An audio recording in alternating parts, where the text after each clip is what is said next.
African-American family of Patrick Leoya, who was shot and killed last year by a former city police officer, Judge Paul Maloney ruled that the family did not provide the facts to demonstrate a link between the allegations of racial discrimination, proper training for officers, and the actions by former officer Christopher Schur. And that's the latest. I'm Mike Moore from your 24/7 news source, the Black Information Network, and BINnews.com. See a slow drive through South LA. It's going to be busy as you travel Burbank, and looks like Inglewood trying to clear a stalled vehicle on the 405 north at Florence, Manchester. That is in the right lane. The busy drive just as you approach that 105. Industry, it's going to be a wreck affecting the carpool lane on the 60 West at Azusa Avenue. Carpool lane blocked the crash. Stay over to the right there. Seen a busy commute as you travel in Burbank. This is going to be on our 134 eastbound at Pass Avenue. Second lane from the left blocked with a collision. And looks like South LA on the 110 south at Century Boulevard. A crash in the express lane slowing the drive here from MLK Jr. Boulevard. Need an accident attorney by your side. All you got to do is call the accident guys. Injured in a car accident or at work? Call the accident guys to speak with a real expert attorney for a free consultation. Is this the tether? This is the KBLA Sports Minute with Ray Richardson. I'm a bad man. LeBron's son Bronny is attending classes this week at USC. No word yet on when he'll be cleared to resume basketball activities. Bronny suffered a cardiac arrest on July 24th during a workout on the USC campus. Bronny was diagnosed with a congenital heart defect. The U.S. Open tennis tournament kicked off Monday in New York City. Coco Gauff defeated Laura Siegemund of Germany in 3 sets. Gauff will play Myra Andreeva of Russia in the second round Wednesday night. Michelle Obama was a surprise guest speaker last night when the U.S. Open celebrated 50 years of equal pay for men and women in professional tennis. Today is final cut day for the NFL's 32 teams. Each team must reach the 53-man roster limit by 1 p.m. today. No debates, no speculation, just the info you need. That's your KBLA Sports Minute. I'm Ray Richardson. More news, opinions, and conversation when we come forward on KBLA Talk 1580. KBLA Talk 1580 is dedicated to empowering our communities by providing progressive talk radio for our audience. We strive to be an intersectional voice for the voiceless. As a Black-owned and operated station, we are committed to highlighting diverse perspectives and creating safe spaces for meaningful dialogue. We believe that everyone has something unique to bring to these political, economic, social, and cultural conversations, and we don't shy away from the hard conversations about current events. We endeavor to be a beacon of hope and understanding, while boldly challenging listeners to think more deeply about difficult topics that impact us all. With this in mind, our mission statement at KBLA Talk 1580 is simple: to create an inclusive platform that promotes civil discourse through honest dialogue and encourages personal growth among our listeners, so they can become the active agents of change. Our vision is to establish ourselves as the premier radio network with relevant programming across the beloved community, connecting people through shared experiences and collective power for lasting impact beyond these challenging times.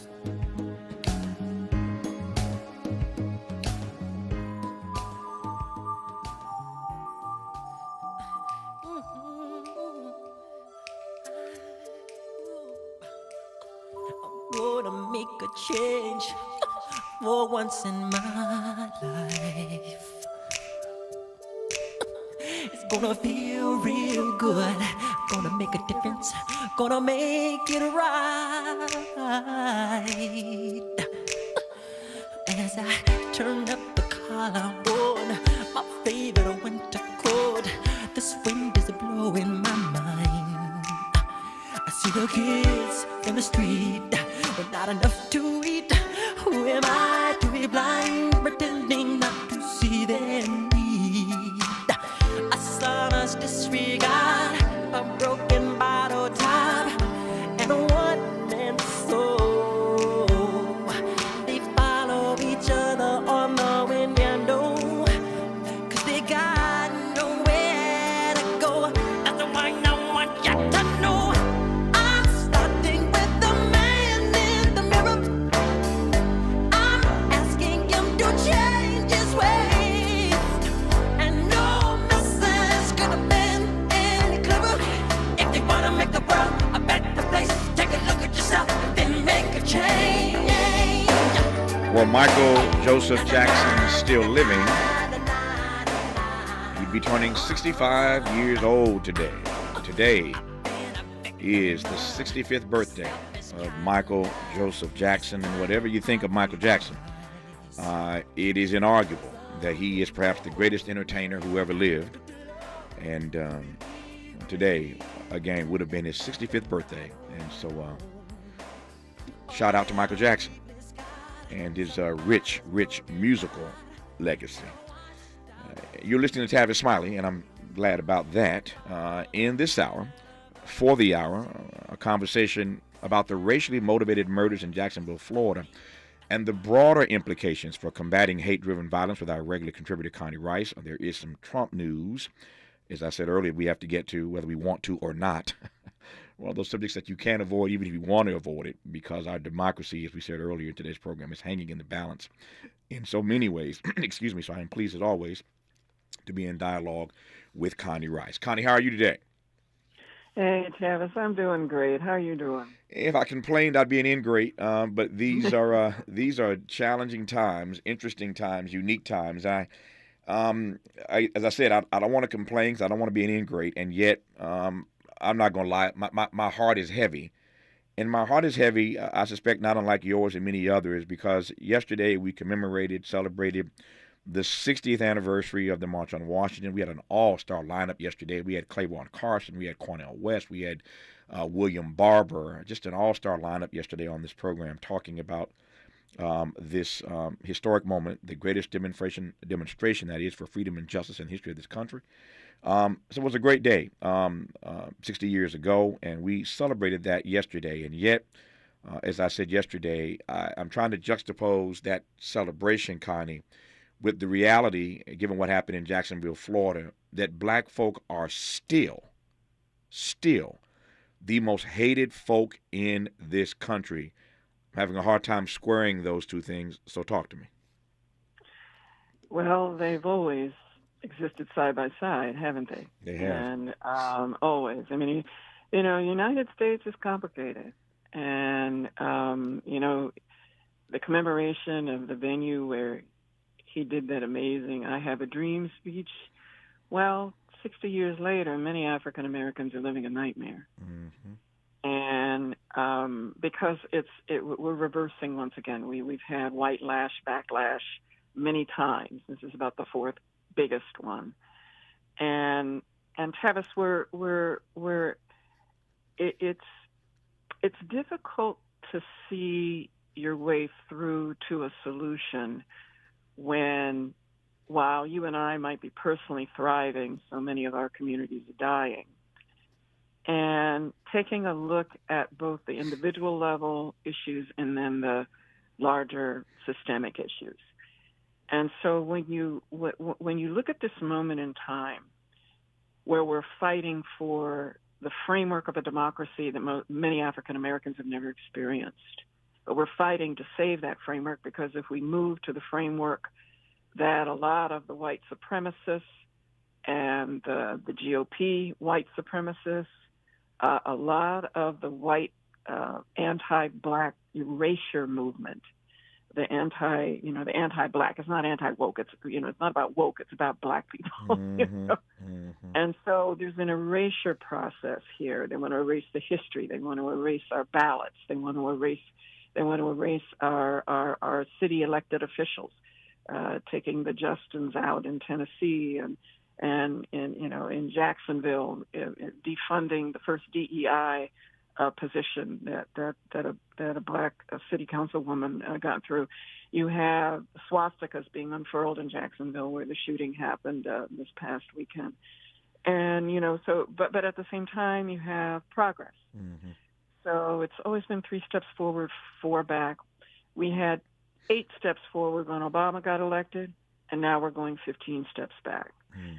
And in every phase of our history, we've had, whether it was the recently freed slaves who were put back in slavery when white America decided to reconcile and let the Klan do its reign of terror through the hate belt in the South, whether it's that or whether it's the backlash against affirmative action or the few tiny efforts to try to level the playing field, and it's always clawed back, always clawed back. So we're in a clawback frame right now.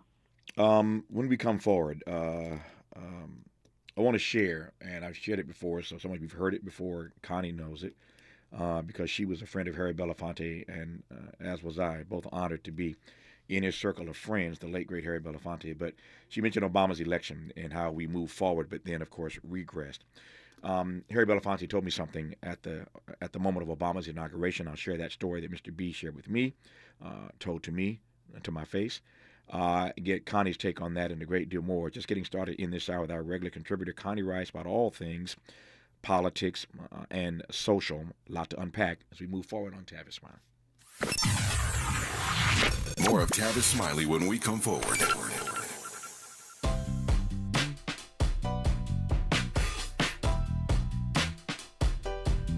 Escalade IQ. This the intro to the all-electric Cadillac, perfected like Zoom. And on a full charge, you get 450 miles without the stop. Haiku.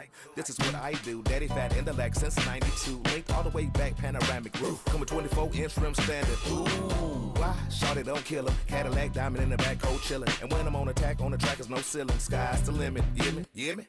Straight drop, no parachutes. Lay lines like a longitude and latitude. Dilly, beloved, clearly we're hustling. Bustin', truckin'. Cadillac.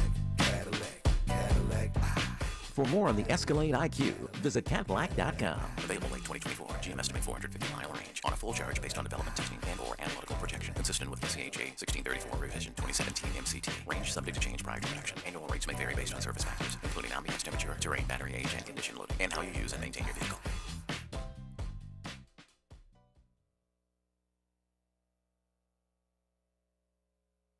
MC Light for AARP. Hip-hop, the cultural phenomenon that took New York by storm in 1973, is celebrating 50 years of rocking mics and crowds. Whether you're a ride-or-die hip-hop head or simply curious about its origins, check out the latest issue of AARP the magazine. It celebrates this incredible milestone with a featured story brimming with fun hip-hop facts and history. Head over to aarp.org/black community to learn more. Community is more than where you live. It's the people in it who go above and beyond to help it thrive. During the 50th anniversary of hip-hop and the 75th anniversary of Black Radio, AARP recognizes the members, volunteers, people, and partners giving back to our communities. We believe when our efforts drive change for the greater good, we all thrive together. To learn more about how AARP supports efforts to keep our communities thriving, visit aarp.org/black community. You're listening to K-Drip, where we play all the best classic water-wasting hits like watering your lawn during the hottest time of the day and leaky faucets. They're tunes from another time because now that we face a hotter, drier future, every drop counts. Despite an extremely wet winter, keep using less water, fixing leaks, and reusing indoor water for your garden. Visit SaveOurWater.com for more ways to conserve. Up next, brushing your teeth with the water on. K-Drip. Carson, get back!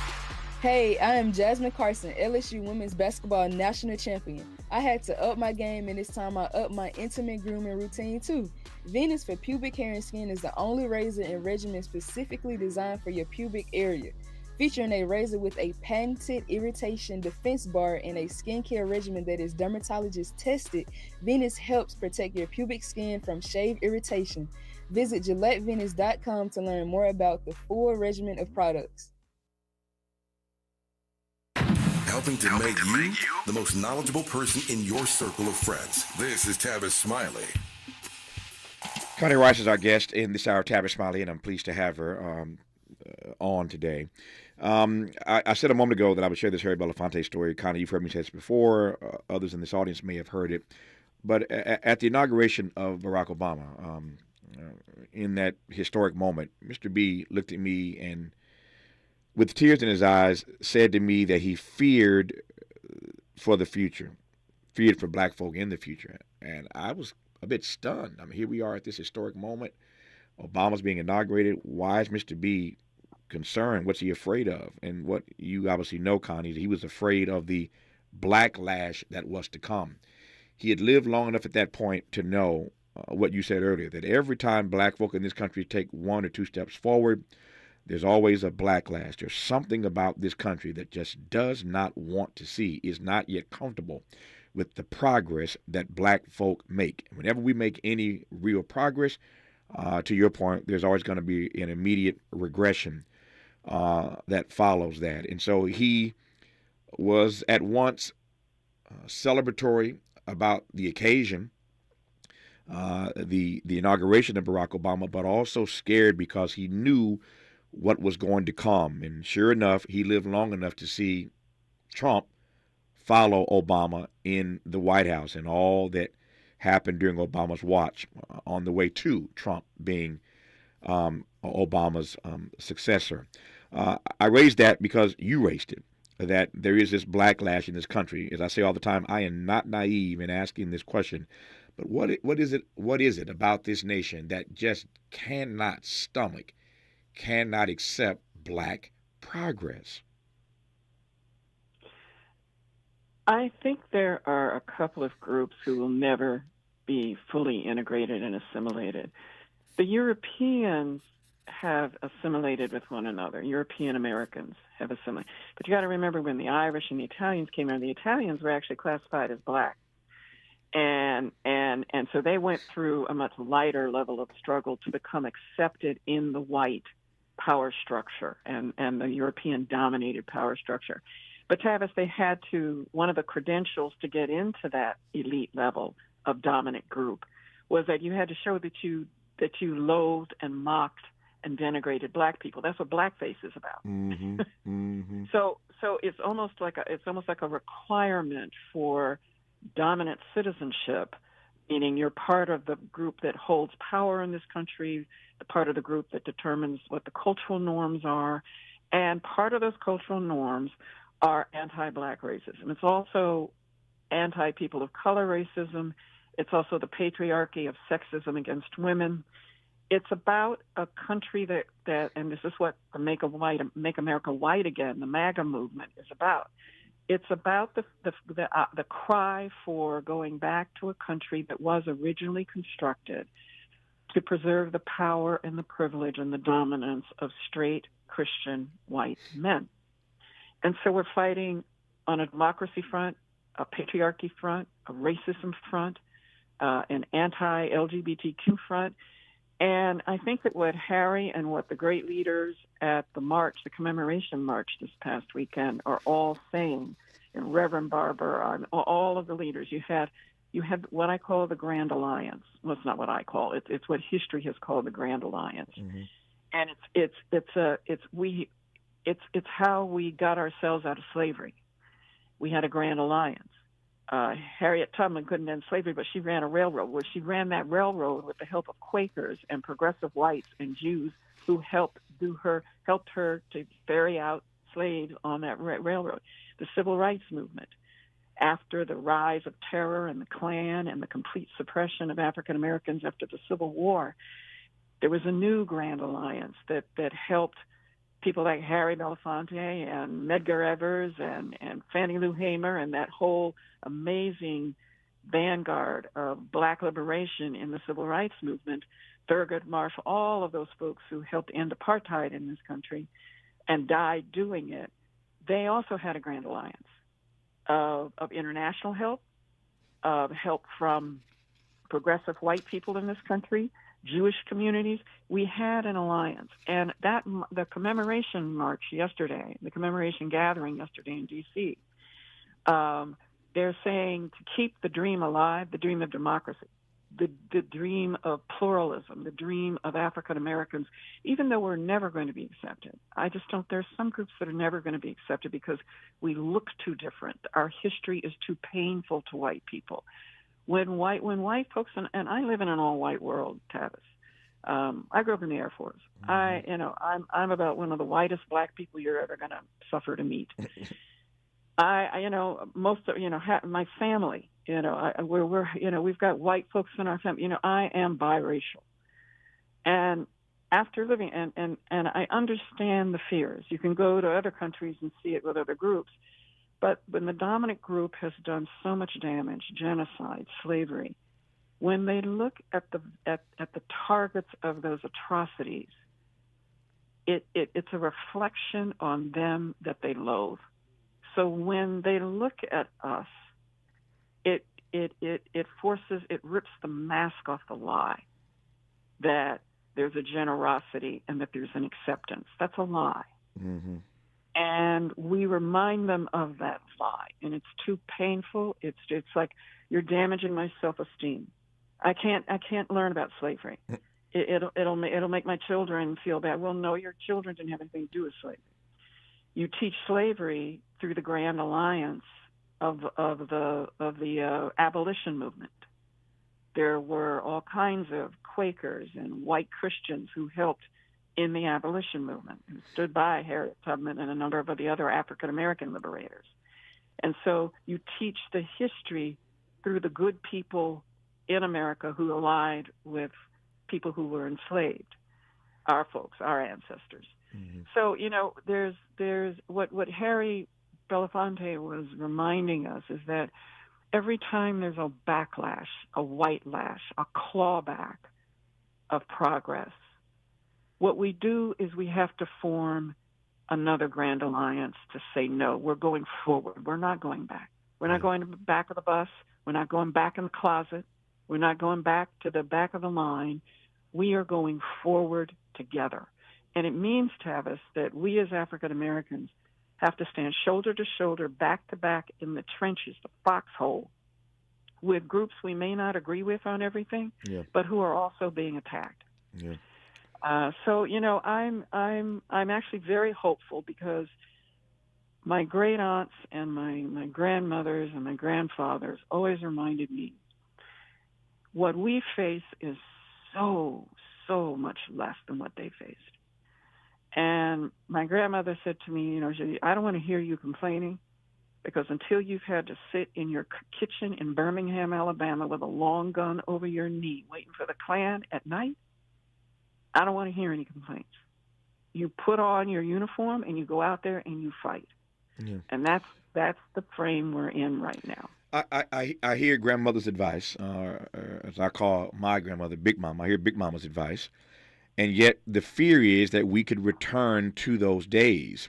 So I hear the point about, I hear the frame that you're putting us in, but that's the great fear. Let me just ask, pivot here for a second, and ask how we should feel about politicians like Ron DeSantis.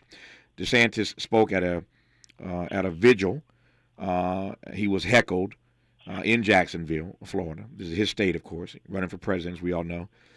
He was heckled at this vigil. A few hundred African Americans were gathered, and he ultimately called this killer, Ryan Christopher Paul Meter, called him a scumbag.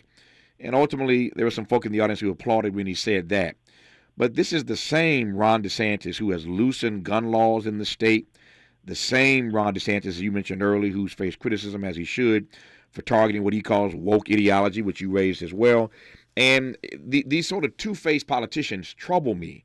But in moments like these, they can always find their way to say the right thing publicly, but politically, when it comes to public policy, it's a very different story. And again, I'm not stuck on stupid here, but I see these politicians in this moment saying all the right things, but outside of this moment, they do all the wrong things. You know what it made me think of when he said that white supremacy was unacceptable? Mm-hmm. I said, that's like Hugh Hefner declaring sexism is unacceptable. Hugh Hefner was the architect of the Playboy Mansion. Yeah. You got the GOP arsonist declaring the fire is unacceptable. Mm-hmm. They built the kindling one twig at a time. This fire is unacceptable. They built the kindling. Yeah. No DEI, no affirmative action. We don't want black people voting, and when they do vote, we want to nullify their votes. We want to gerrymander them out of positions. We want to make sure that stand your ground means, you get to shoot black people. But, that's the kindling, right? Mm-hmm. And then they poured the lighter fluid on, Mm-hmm. and then they lit the match. Yeah. And they threw it, and then they get up there and say, the fire is unacceptable.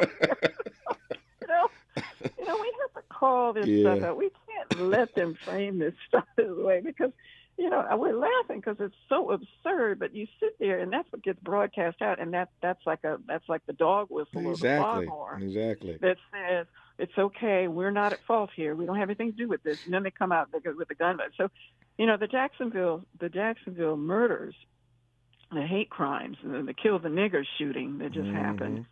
That the usual talking points: mental health. Can't talk about gun violence. And we can't talk about the racial politics. We can't talk, we can't talk about the real issues. And instead of pushing back on that, saying, wait a minute, you can't talk about this as unacceptable when you set this up. Yeah. Number one. Number two, don't talk about, of course there's mental health, but there are plenty of countries mental health problems don't have mass shootings every 5 minutes. And pointing out that, when you talk about mental health, number one, it's a 4% solution according to the experts. And number two, what are you talking about mental health when you defunded mental health? If you're a Republican, you refuse Medicaid because Barack Obama offered it with Obamacare. So you cut the funding for mental health while you're waving the mental health banner as your fig leaf for absolutely refusing to rein in the tsunami of guns and allowing guns to get in the hands of not just folks who write a 27-page manifesto about how they hate black people and how they want to kill black people. And by the way, everybody in that community knew this person was a problem. Where were they to stop him before he went on his rampage, his suicide rampage?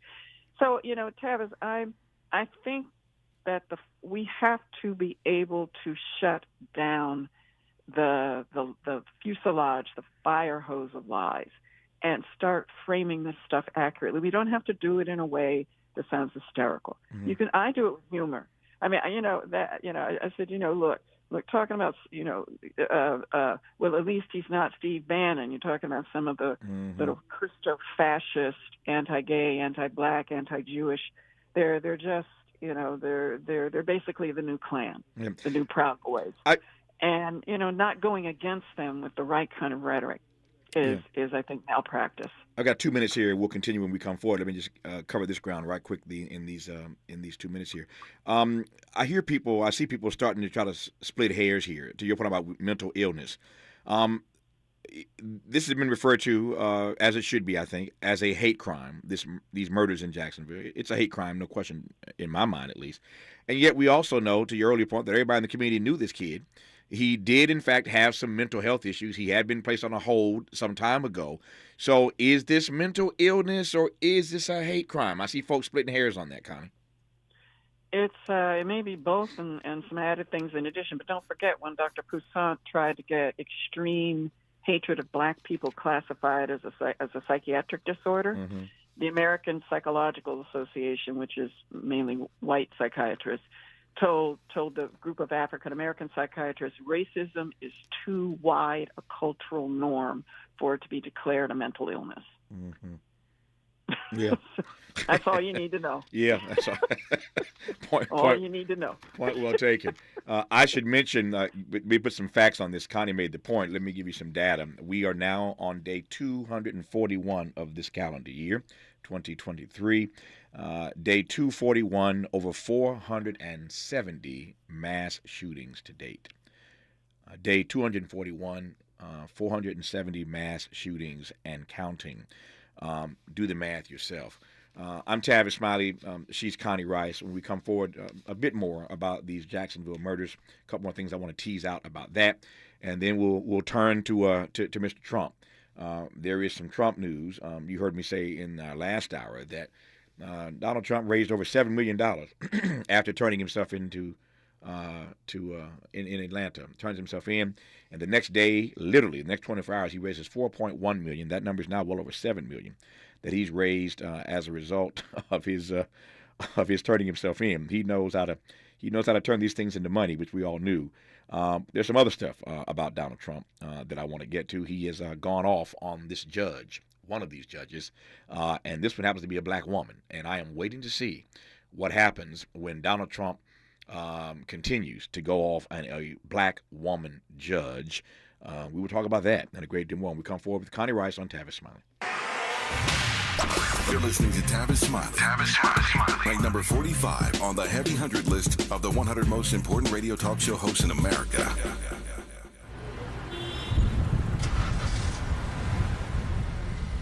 What's up, party people? It's your favorite MC's favorite rapper, MC Light here. And we're celebrating 50 years of hip-hop, authentically powered by Cadillac. And we're going to take it way back to where it started. It was only fitting that hip-hop began with teenagers at a back-to-school jam in the rec room of a South Bronx apartment complex by an 18-year-old brother. By the way, I'm also sure he had a Cadillac parked outside. He noticed the energy on the dance floor when they switched between two turntables, extending the beats, repeating the breaks, and never losing the rhythms. And that was the birth of hip-hop. And from that moment, it took off. For more on how Cadillac is celebrating hip-hop's 50th, visit Cadillac.com/audacity.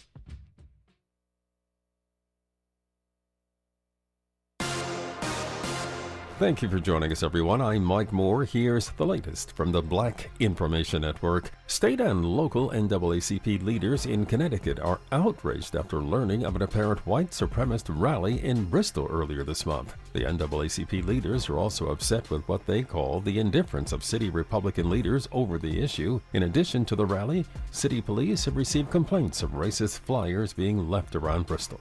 The Tampa International Airport is officially closed as Hurricane Idalia closes in on Florida. Commercial flights stopped after midnight. The airport announced it would be closed to visitors and that it will not operate as an official shelter. It's closing early to secure jet bridges, equipment, and aircraft before the storm is expected to hit Wednesday. And that's the latest. I'm Mike Moore from your 24/7 news source, the Black Information Network and BINnews.com. Starting off in Commerce, where there's a wreck working on the 10 South at Washington Boulevard. The center lane blocked there, jamming up the drive from Ramona Boulevard.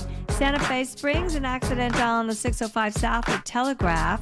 Diamond Bar, working on a wreck, 57 South at Diamond Bar Boulevard. In your left lane, traffic's jammed up through the 60 merge. And slowing in Boyle Heights on the 10 westbound from the 5 to National Boulevard. Hi, I'm Kyle at Blindster.com. Since 2010, Blindster has sold millions of custom blinds, shades, and shutters to satisfied customers across the country with 20,000 5-star reviews and an A+ rating from the Better Business Bureau. And right now, save 50% off any order during our Labor Day sale. Blindster.com. Need an accident attorney by your side? All you got to do is call the accident guys. Injured in a car accident or at work?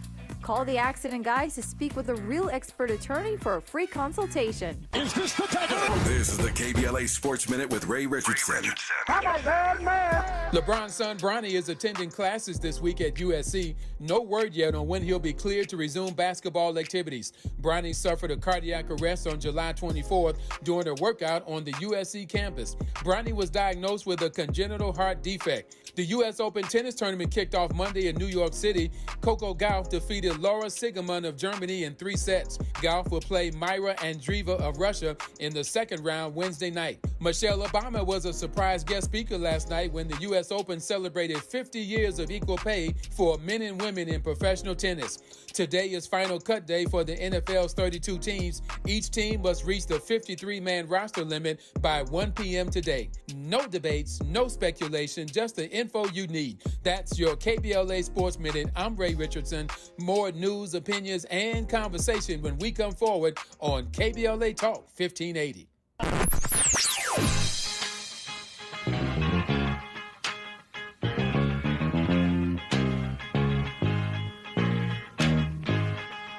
This is KBLA Talk 1580.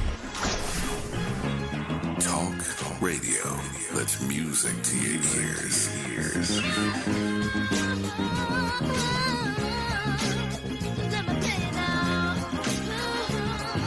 We're unapologetically progressive. KBLA Talk 1580.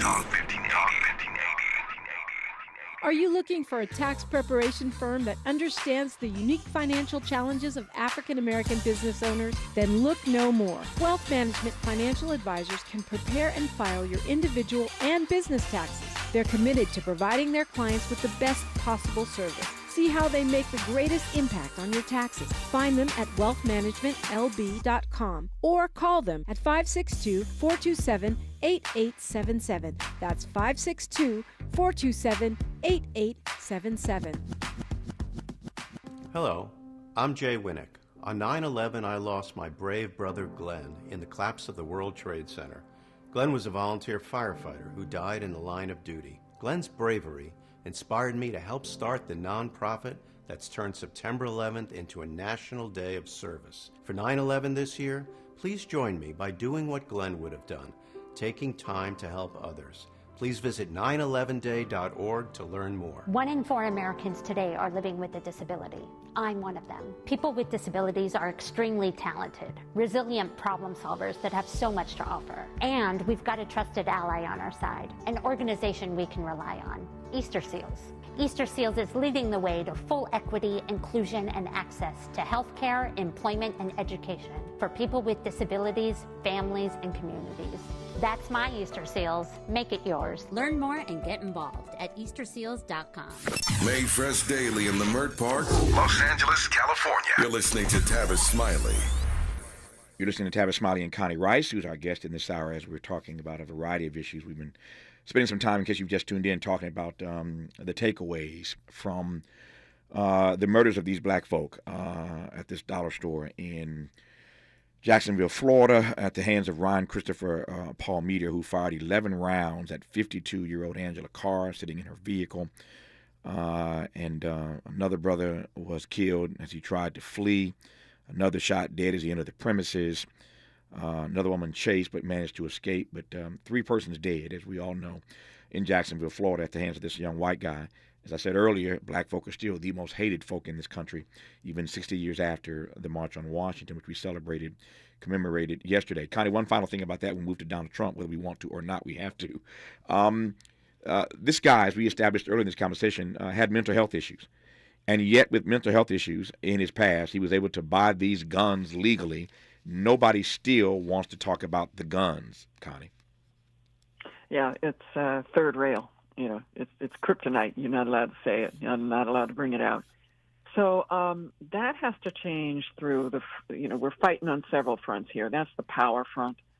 Until we can counteract the extremist politicians that block common sense gun laws, but there's a growing coalition of gun violence advocates. You see it in Justin Pierce, and you see it in the Tennessee representatives who were standing for the demand to get gun violence policy passed in Tennessee. You see it in the coalition of the Florida suburban kids who have allied with some inner city Africa. I mean, you've got a coalition. You got Gabby Gifford's gun violence. So there's a national coalition. There's mothers.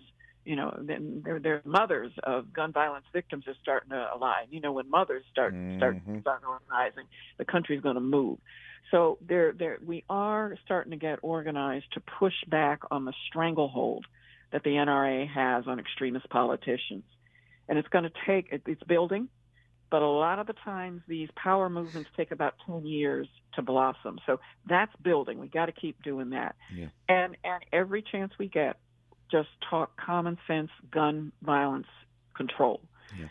And it's hard to do because you got 400 million guns. We're way past a frame where we can actually do anything about the presence of the guns, but we can reduce the lethality. We can reduce the kindling that builds toward mass shootings. We can build a culture of gun safety. That's what we got to do. Speaking of those who don't take gun violence seriously, we mentioned earlier Ron DeSantis, who shows up and calls the shooter in this case a scumbag, but he's the one that has made it easier to get guns in Florida, including the guns that this guy purchased. Talk about hypocrisy. I digress for now, at least. But again, speaking of folk who don't take gun violence seriously, Donald Trump, as we all saw yesterday in the news, a federal judge set a March 4th, 2024 trial date in Trump's criminal election interference case. That judge is a black woman named Tanya Chutkan. She delivered that ruling after rejecting 2 wildly different trial schedules proposed by Trump's attorneys and special counsel Jack Smith's federal prosecutors. Trump vowed to appeal that decision and then went on social media to attack this judge. I remind you, this judge who happens to be a black woman. Here's what he put out on his Truth Social platform, and I quote, "Today, a biased, Trump-hating judge gave me only a 2-month extension, just what our corrupt government wanted. I will appeal." Close quote. Connie, this is new territory. It is one thing for Donald Trump to go after everybody. It's another thing for Donald Trump to go after judges. It's another thing for Trump to be going after a black woman judge. I raise that to ask one simple question that I want to push to, and that is whether you can ever imagine that Donald Trump will end up in jail first for going after a black woman judge before he ever ends up in jail or in prison being found guilty of any of these crimes. Do you see him at some point continuing to do this and her having no choice or deciding to literally put him behind bars because he's not only violating her order, but he's going after her directly? And that raises all kind of questions about her safety. But I'm serious as to whether or not you can imagine that we could see him in prison sooner than later for going after a judge. I don't think so. But Judge Chutkan, she had at least 40 trials as a public defender. She was a fabulous public defender, and she knows her way around a courtroom. She's a fair, tough, very smart judge. She now has round-the-clock security. Mm-hmm. She can't even go to the cafeteria and get a cup of coffee without a bodyguard. And it's going to be the same for Prosecutor Connie Willis. It's going to be the same for the build up of toxic targeting of any prosecutor who goes after him, any judge who's presiding over his mounting trials. We're out of the bingo frame. We're now in the Russian roulette frame.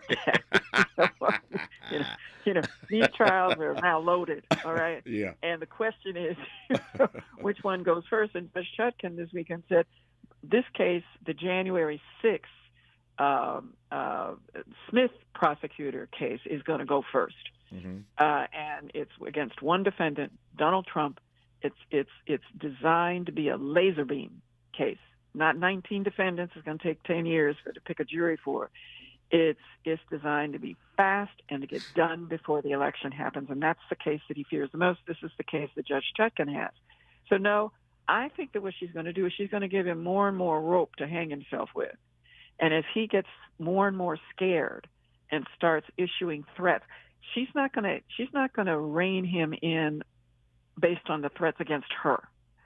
She's going to rein him in on the threats that he poses against other witnesses who are going to testify against him, threats against police, threats against jurors, and any actions that he takes that she thinks pollute the jury pool. So let me jump in there right quick.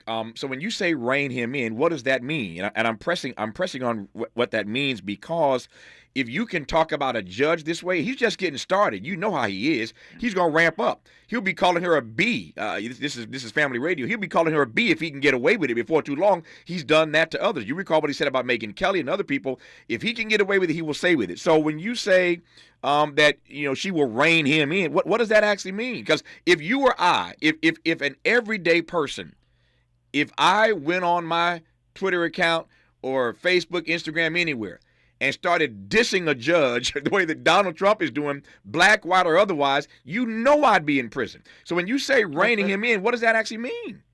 And if you had been arraigned at the Rice Street Jail in Atlanta, you wouldn't have had a 40 motorcade, my motorcycle motorcade. Fair enough. So, Fair enough. So there's a double standard, and he's been the beneficiary of it in every single indictment, every single trial, every single judicial proceeding. Donald Trump is going to be treated differently. But Judge Chutkan doesn't care about the threats against her. If he starts going after her family, we may see a different level of action. But what I mean by reining him in is he has conditions for his bail. He's out on bail. Right.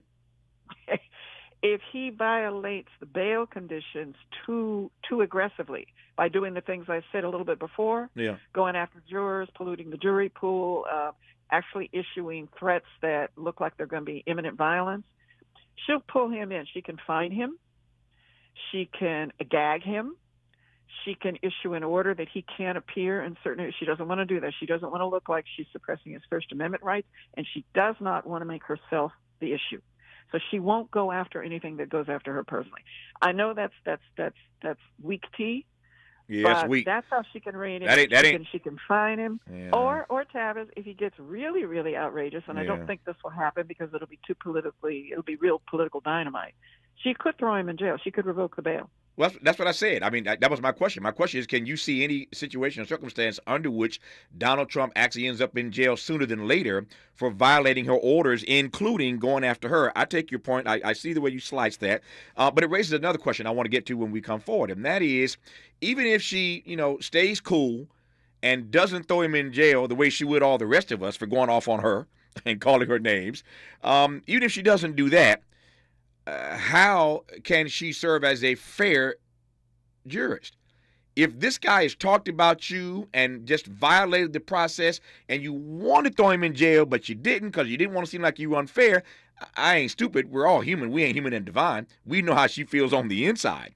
So how can she, in fact, not that many people care about this, but how can she be a fair judge overseeing this trial if he continues to just antagonize her? We'll talk about that when we come forward with Connie Rice on Tavis Smiley. Seeking the truth.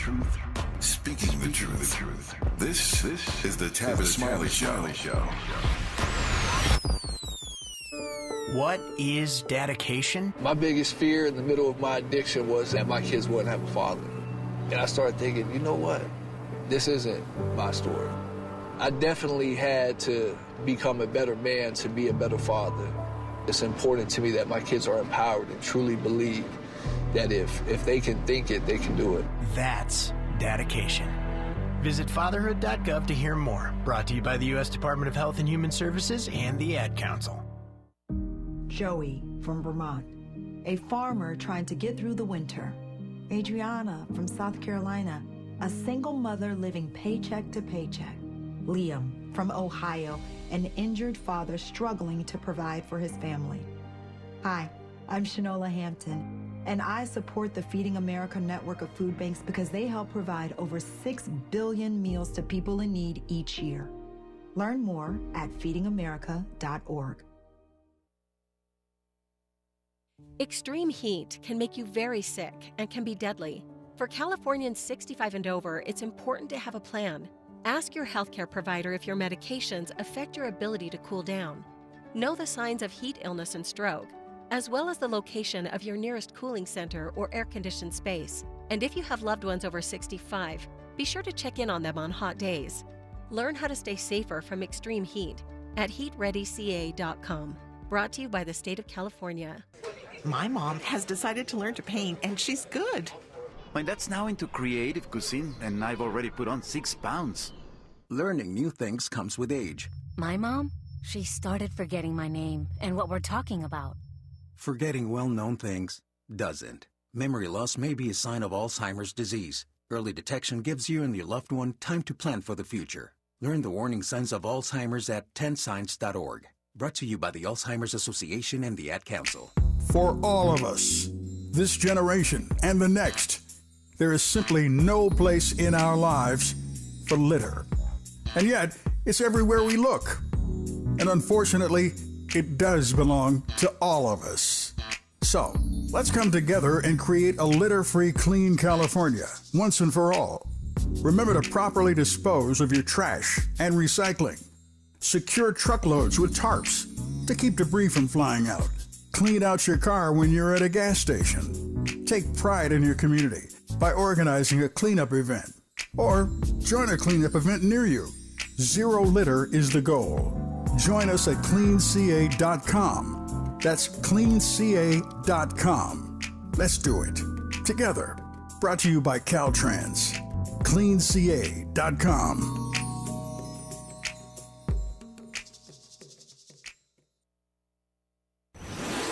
Let's get back to more of this rich dialogue with Tavis Smiley. So, Connie Rice, I hear the point you made a moment ago, and again, it raises a question for me.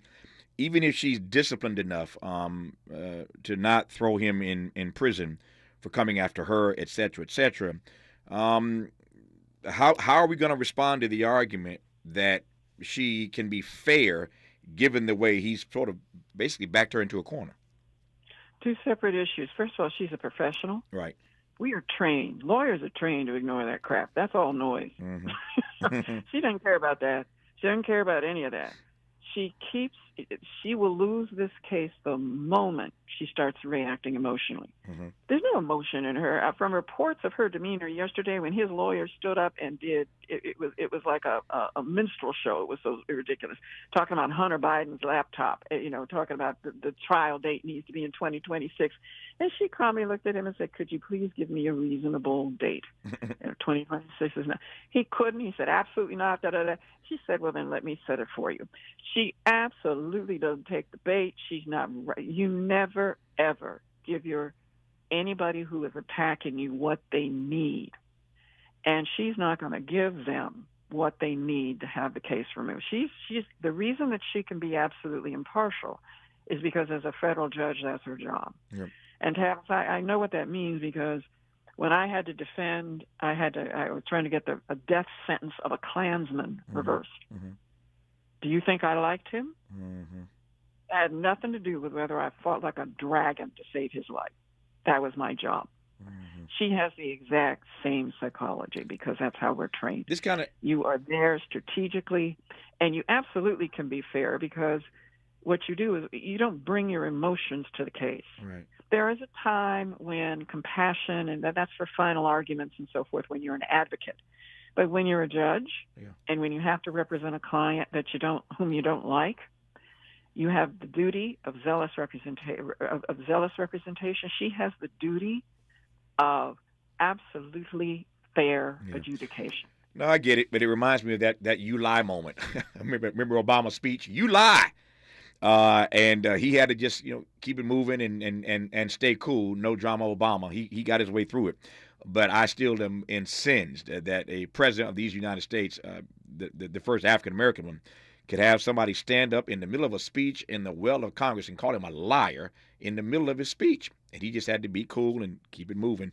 I hear Connie's point. That's what this judge will have to do, Judge Tanya Chutkin, in this case. When we come forward in our remaining moments with Connie Rice, I'm going to ask her what she makes of all this money that Trump is raising, even as he continues to get indicted every other day, it seems. What does it mean for the campaign? What's it mean for Joe Biden? Connie Rice's response to that in a moment on Tavis Smiley.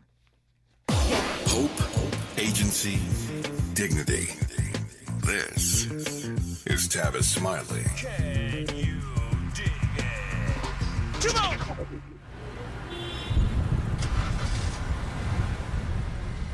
What's up, party people? It's your favorite MC's favorite rapper, MC Light here. And we're celebrating 50 years of hip-hop, authentically powered by Cadillac. And we're going to take it way back to where it started. It was only fitting that hip-hop began with teenagers at a back-to-school jam in the rec room of a South Bronx apartment complex by an 18-year-old brother. By the way, I'm also sure he had a Cadillac parked outside. He noticed the energy on the dance floor when he switched between two turntables, extending the beats, repeating the breaks, and never losing the rhythms. And that was the birth of hip-hop. And from that moment, it took off.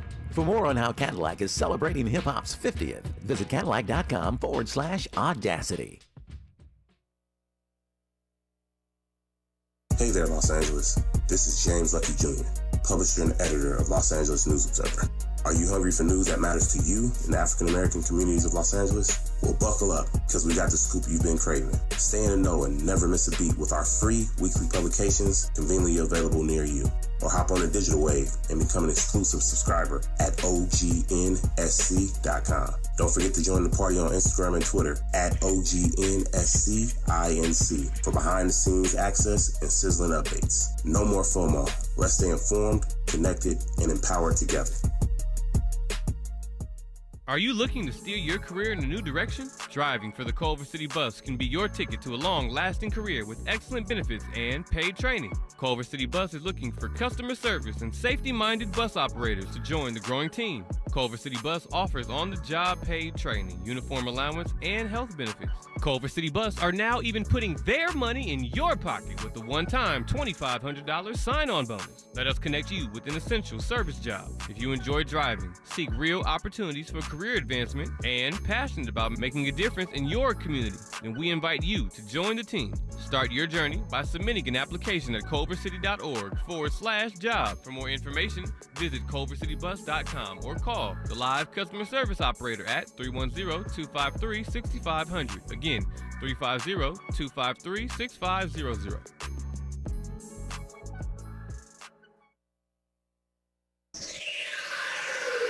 Sounds different, huh? This is Tavis Smiley. Our remaining moments now with Connie Rice. Connie, you heard me say earlier that Donald Trump raised $7 million after turning himself in Fulton County, Atlanta, Georgia. $4.1 million in the next 24 hours. That number now is above $7 million. In some ways, no surprise here, but you can't just ignore this. These numbers are stunning, Connie Rice. It's mostly small donors. Yeah. That makes it even more astounding. What's going on here is that he has convinced his base that when he is attacked, they are attacked. They're in an identity with him, and that's how he has whipped them into super glue to Trump. And what it means is that if he, the trial right now, his first trial, March 4th, if that starts and you've already had the Iowa caucuses, he will, by the time his trial starts, Tavis, he's going to be the prohibitive, not just the front runner, he's going to be the prohibitive nominee of the GOP. He will have locked it down because of this level of devotion from a fanaticized, radicalized base that now has their own identities. They're willing to take up arms and attack the Capitol because he suggests come and it'll be wild. So when you're at that psychological level of being in a cult, you do what the cult leader needs. And these are people who can't afford to send money. They're sending him money on the basis of his mugshot from the Rice Street jail in Atlanta. They don't care what laws he broke. It doesn't matter to them because they don't believe any of that. He's told them the systems are rigged, that they are corrupt, that they are against you because they're against me. They're prosecuting me. That means they're prosecuting you. So that's what you're going to see, and that's what it means politically. And I think the Democrats are making a mistake by thinking they're going to talk economic policy. The country is in a culture war frame. The Democrats cannot be in an economic policy frame. Culture eats policy for lunch. And what you need to do is, yes, you need to talk about, look, we beat inflation, we got the biggest infrastructure bill, we got this, we got that. But you want to know something? We're about saving the democracy. We're about making sure women can have control over their own bodies and make medical choices. We're about making sure that no more Jacksonvilles happen and that African Americans don't get wiped out of the voting rights picture. We're about, they've got to go toe to toe. And I'll tell you, we're fighting on several fronts. There's a religious front. You realize that right-wing religious folks who read the Sermon on the Mount, Tavis, the Sermon on the Mount, you know what their reaction was? It's too woke. So you've got to have, Christians defend. You got to fight power on the front. You got the power front, the culture front, and the democracy defense front. There's an article. I got 60 seconds, real quick here. An article today that we didn't get a chance to get into in the New York Times headline: Biden looks for new ways to energize black voters. Trump's raising money. Biden's word that his base is not going to be energized. He did not deliver on that racial equity agenda for black people, voting rights, student loan, criminal justice reform, and more. Some of that he was thwarted in. But if Trump is raising money and exciting his base, and Biden's trying to find ways to energize the black voters that he has to have to win, what happens? Yeah, he's got to be real honest. I couldn't get it done, but let me tell you, here's the war we're fighting right now, and I promise, if we can make progress on this and preserve the base we have to fight from, one day we're going to, I don't know how you do it, but you can't do it by talking economic policy. Nope, I take your point. That's the point. As Connie always says, get in the right frame. You're talking economic policy. That's nice, but that ain't what you're up against. So you got to get in the right frame. She's a brilliant civil rights attorney, towering public intellectual, and a regular contributor to this program, for which I am forever grateful and indebted. Connie, thanks for your insights. Good to have you on. We'll do it again. Thank you, Tavis. Take care. More of Tavis Smiley when we come forward. Stay with us. KBLA 1580 Santa Monica. Thank you for joining us, everyone. I'm Mike Moore. Here's the latest from the Black Information